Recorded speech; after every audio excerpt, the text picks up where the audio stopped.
This is a film about female growth that everyone should watch at least once in their lifetime. If you are going through the darkest moment of your life and do not know what to do, you really need to watch this. She was once a beauty pageant champion who caused a sensation across the United States, but within 6 years she went through 2 failed marriages, wasted her best years, and became a single mother. Even while raising 3 young children who depended entirely on her, she did not have a job at all, which added layer upon layer of pressure to her life. In order to make a living, Erin searched for work every single day. Because she lacked sufficient work experience, no company was willing to hire her, and each rejection left her even more lost. Although the weight of life's hardship was almost suffocating her, she still used her last $100 to buy a fried chicken meal for her children. One day, Erin was driving to a job interview when she was unexpectedly hit by a car that ran a red light. Enduring severe pain in her neck, she still showed up in court, determined to fight for the compensation she deserved. But a lawsuit that should have been an easy win was completely lost because of a single sentence she said. 1,000 in debt? Whew. Is your ex-husband helping out? Which one? There's more than one? Yeah, there's 2. Why? So, you must have been feeling pretty desperate that afternoon. What's your point? Broke, 3 kids, no job. A doctor and a Jaguar must have looked like a pretty good meal ticket. Objection, What? staying. He hit me. So you say. He came tearing around the corner, out of control. An ER doctor who spends his days saving lives was the one out of control. That asshole smashed in my neck.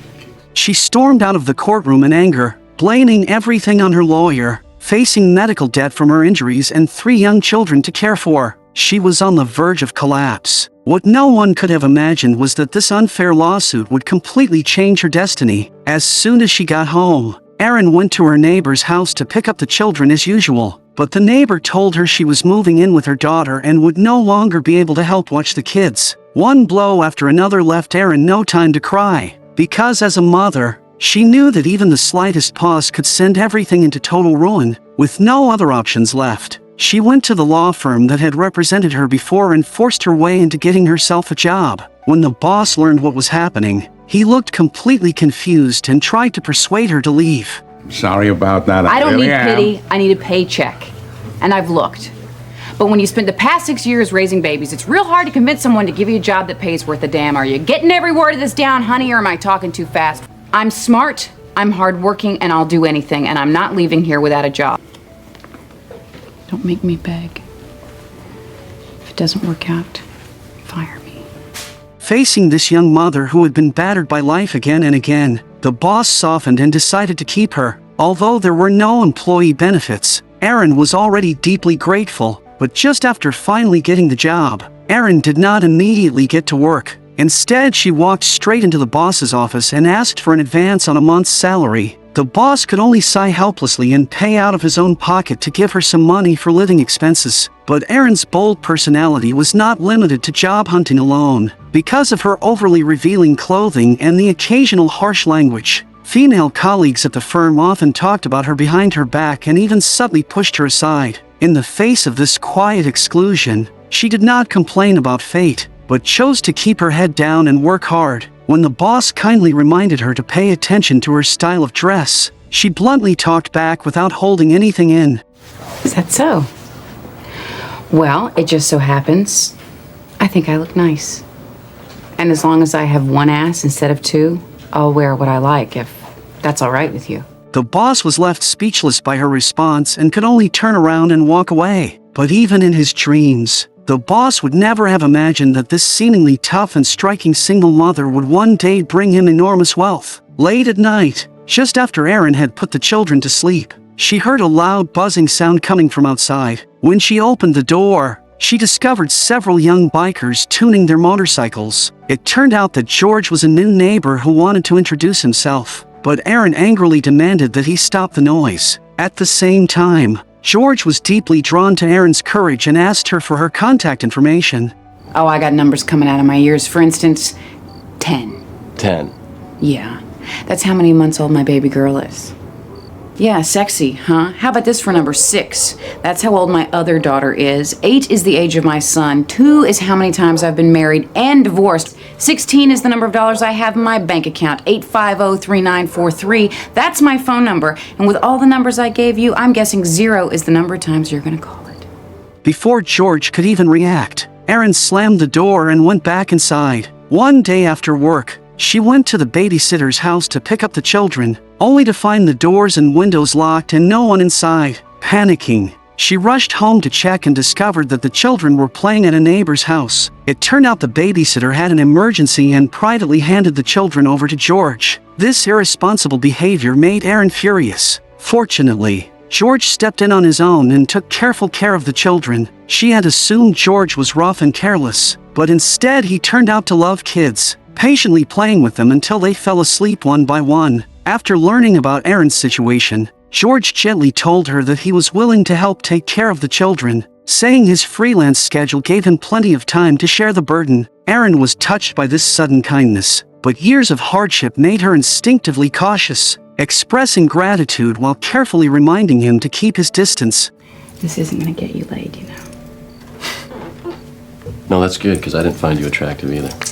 With George's help, Erin was finally able to devote herself fully to her work. One day while organizing a real estate dispute case, she accidentally noticed that some medical bills and examination reports were mixed into the files. These documents, which had nothing to do with the lawsuit, left her deeply confused. She sought help from a colleague, but instead of assisting her, the colleague mocked her and said she was not cut out for this line of work. After all, Erin's appearance was far too eye-catching, but she did not let that discourage her, and instead decided to speak directly with the client, only to uncover a shocking case. Through her conversation with the client Donna, she learned that both Donna and her husband were suffering from cancer. They had never planned to move, but the nearby power company repeatedly pressured them to sell their house at an extremely low price, which was why she kept refusing. Erin asked in confusion, I'm sorry, I just don't see why you're corresponding with PG&E about your medical problems in the first place.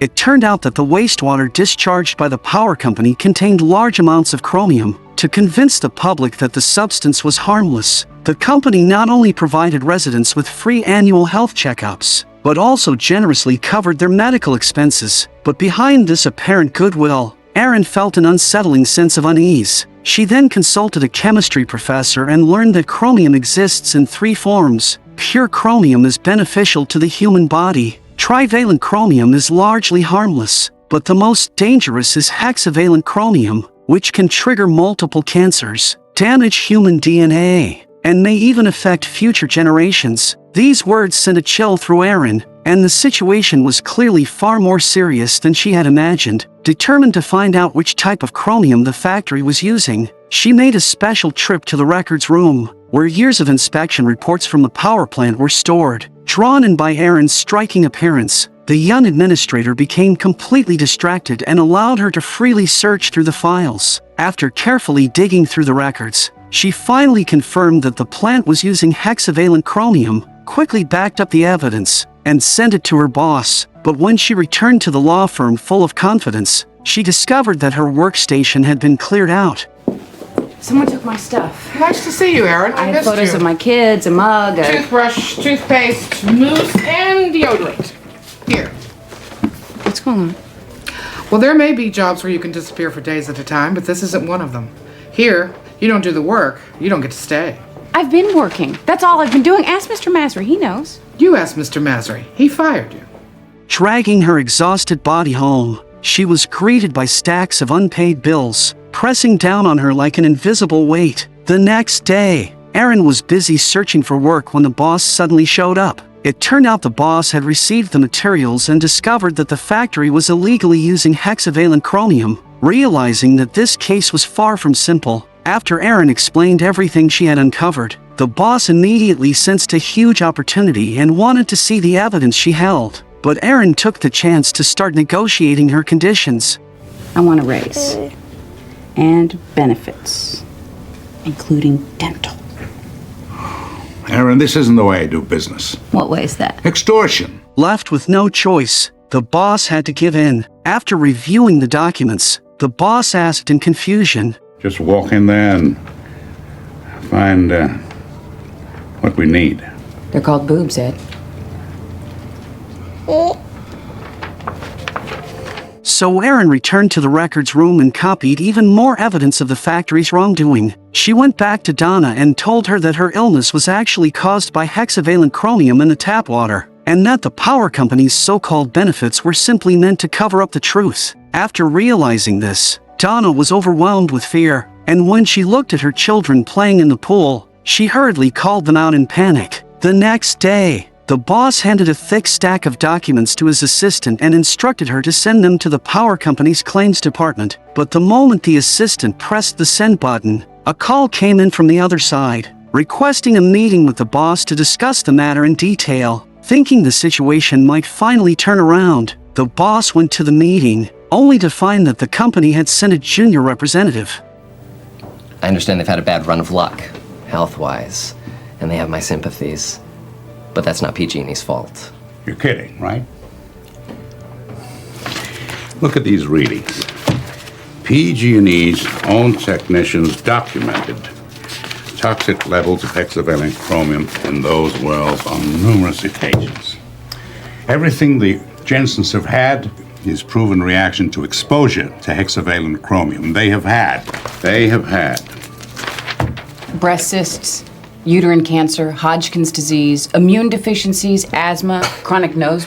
Not only was the man arrogant, he flatly denied that Donna's family's illnesses had anything to do with the power plant. Poor diet, bad genes, irresponsible lifestyle. Our offer is final, and it's more than fair. Those words sent the boss into a rage, because $250,000 would not even cover the medical expenses. Seeing that the other side had no sincerity at all, the two stood up and prepared to leave in anger. Unexpectedly, the man arrogantly hurled a threatening warning. You might want to remember who it is you're dealing with here. PG&E's a $28 billion corporation. $28 billion? I didn't know it was that much.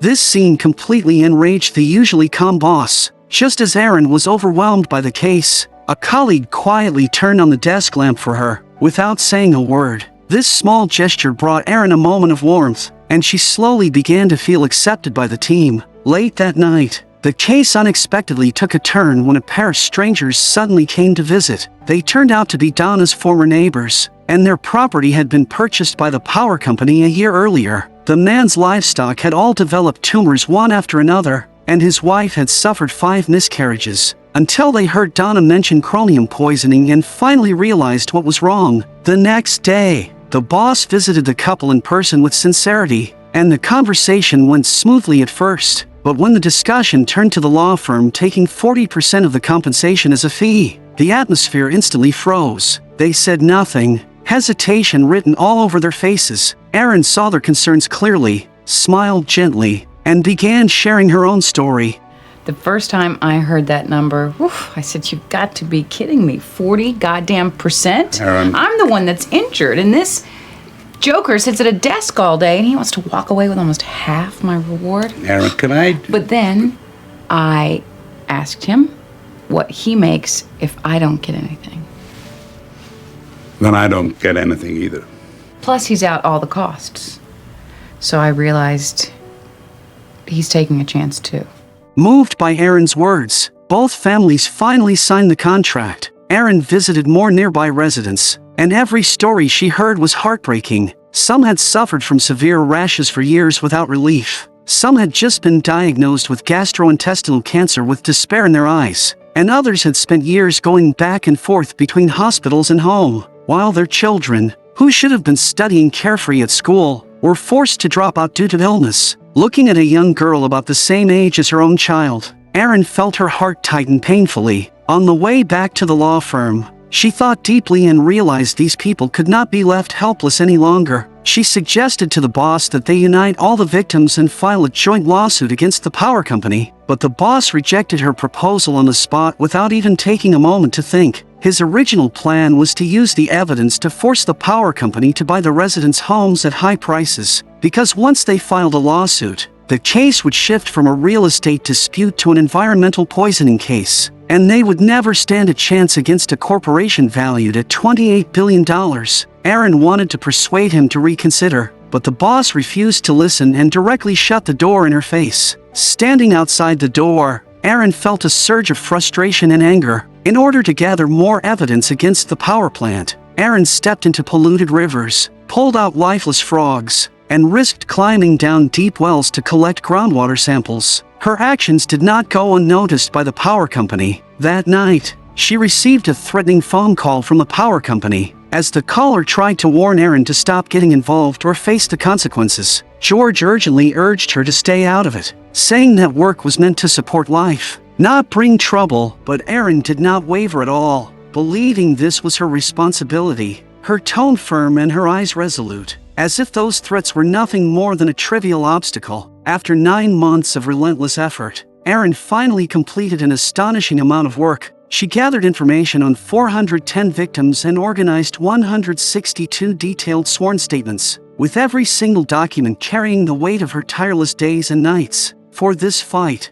she even put her own life completely on hold. One day, after finally finishing her work, Erin at last reunited briefly with her family. George and the children eagerly planned to spend a warm evening together, but before they could enjoy this rare moment, Donna arrived with an employee from the power plant. Erin knew this was a crucial lead, and could only reluctantly let George and the children head home first. As George watched the motorcycles speeding away in the distance, his heart filled with disappointment. He had once been fully devoted to his career, but now found himself reduced to staying at home, and a quiet bitterness rose within him. At the same time, Erin learned a shocking truth from the man. The power plant had long used hexavalent chromium as a chemical agent to prevent rust in its cooling towers, but the wastewater was supposed to be stored in leak-proof ponds, a step the company completely skipped to cut costs. For 14 years, toxic hexavalent chromium waste had been discharged freely, long since seeping into the groundwater system. The boss decided to wait no longer and prepared to file an appeal immediately, but they now faced a major risk. The existing evidence only proved that the local plant illegally used hexavalent chromium, while the direct link to the headquarters remained unconfirmed. If the headquarters flatly denied any knowledge, even a legal victory would result in compensation coming only from the local branch, and that amount would never solve the residents' serious problems. After careful consideration, they decided to take the gamble. The boss planned to file the lawsuit first and observe the other side's reaction. If the headquarters felt pressured, they might propose a settlement, leaving a chance for hope. But if they chose to hold out, both sides could be dragged into a prolonged battle of documents. An even greater challenge was whether the case would be officially accepted, because the opposing legal team would never stand by, and would likely raise every possible objection to persuade the judge to reject the filing. This fight over whether the case could proceed would be the first decisive battle. Fortunately, the initial filing went unexpectedly smoothly, as the judge reviewed and rejected all 84 defense submissions prepared by the power company, and the case was officially accepted. This meant the first step toward justice had been taken. Just as the boss predicted, the power company quickly sent in a powerful legal team to seek a settlement, but the terms they proposed were almost laughable. $20 million is more money than these people have ever dreamed of. Oh, see, now that pisses me off. First of all, since the demur, we have more than 400 plaintiffs in. Let's be honest, we all know there are more out there. They may not be the most sophisticated people, but they do know how to divide, and $20 million isn't shit when you split it between them. Erin. Second of all, these people don't dream about being rich. They dream about being able to watch their kids swim in a pool without worrying that they'll have to have a hysterectomy at the age of 20, like Rosa Diaz, a client of ours, or have their spine deteriorate like Stan Bloom, another client of ours. So before you come back here with another lame-ass offer, I want you to think real hard about what your spine is worth, Mr. Walker. Or what you might expect someone to pay you for your uterus, Miss Sanchez. Then you take out your calculator and you multiply that number by 100. Anything less than that is a waste of our time. Their compensation plan was perfunctory, completely avoiding the core issue and failing to meet even the most basic demands of the victims, making it clear this negotiation was merely a tactic to ease pressure. One night, Erin worked late before returning home, only to find George's luggage already packed. George had prepared this pair of earrings 6 months earlier, filled with anticipation, but Erin was always leaving early and coming home late, too busy to even notice the small gesture. After 6 months of waiting, George's patience was nearly exhausted. Erin, what I'm thinking is that either you gotta find a different job or a different guy. Erin did not want to lose George, and even if it meant trading her entire life, she refused to compromise. George could not understand, and left in disappointment, leaving the gift behind. After losing George, Erin could only continue working while caring for the children, and her resilience and dedication deeply moved her colleagues, who began to step forward to share her burden. Once the case was officially accepted, a major law firm that had previously believed there was no chance of winning unexpectedly offered to cooperate, leaving Erin confused and wondering if this was simply handing money to someone else. But the boss saw it differently, believing that winning this case required the financial strength and experience of a major firm. To reassure Erin, the boss not only gave her a $5,000 bonus, but also gifted her a brand new car as recognition and encouragement for her hard work. As expected, the involvement of the major firm quickly had a deterrent effect, and the power company proposed compensation ranging from $50 million to $400 million, on the condition that the case would not be publicly tried, that at least 90% of the plaintiffs sign their consent, and that no appeals be filed after judgment. Erin understood clearly that beyond financial compensation, what the residents cared about most was a fair outcome, and that a public trial could drag on for 10 or even 20 years. After careful thought, she ultimately accepted the proposal. The next focus of the work was getting residents to sign the consent forms. However, without informing Erin in advance, an elite female lawyer directly took the residents' files, claiming she wanted to check for anything that had been missed. Erin felt uneasy, sensing that the move was not so simple, and suddenly realized that the other side might not just be helping, but trying to push them out of the case entirely. Erin, you don't even have phone numbers for some of them. Whose number do you need? Everyone's. This is a lawsuit. We need to be able to contact the plaintiffs. I said, whose number do you need? You don't know 600 plaintiffs' numbers by heart. Annabelle Daniels, 714-454-9346. 10 years old, 11 in May, lived on the Plume since birth. Wanted to be a synchronized swimmer, so she spent every minute she could in the PG&E pool. She had a tumor in her brainstem detected last November. An operation on Thanksgiving shrunk it with radiation after that. Sure enough, her suspicion proved correct. Erin was reassigned to take notes for the collectors, while the elite lawyer took over her role and went to the plaintiffs' homes to obtain signatures. But when the lawyer arrived at a farm and saw the filthy surroundings, she refused to even step into the client's home. The plaintiffs were already dissatisfied that the case was not being publicly tried, and the lawyer's condescending attitude only deepened their resentment. Several plaintiffs angrily called Erin, feeling they had been deceived. Erin panicked. She had only taken 2 days of sick leave, and never expected the case to unravel so quickly. To regain the trust of the plaintiffs, Erin and the boss urgently organized an explanatory meeting. With Erin's strong rapport and the boss's detailed and convincing analysis, the plaintiffs gradually put their doubts aside and signed the consent forms one after another. However, 150 plaintiffs still did not attend the meeting,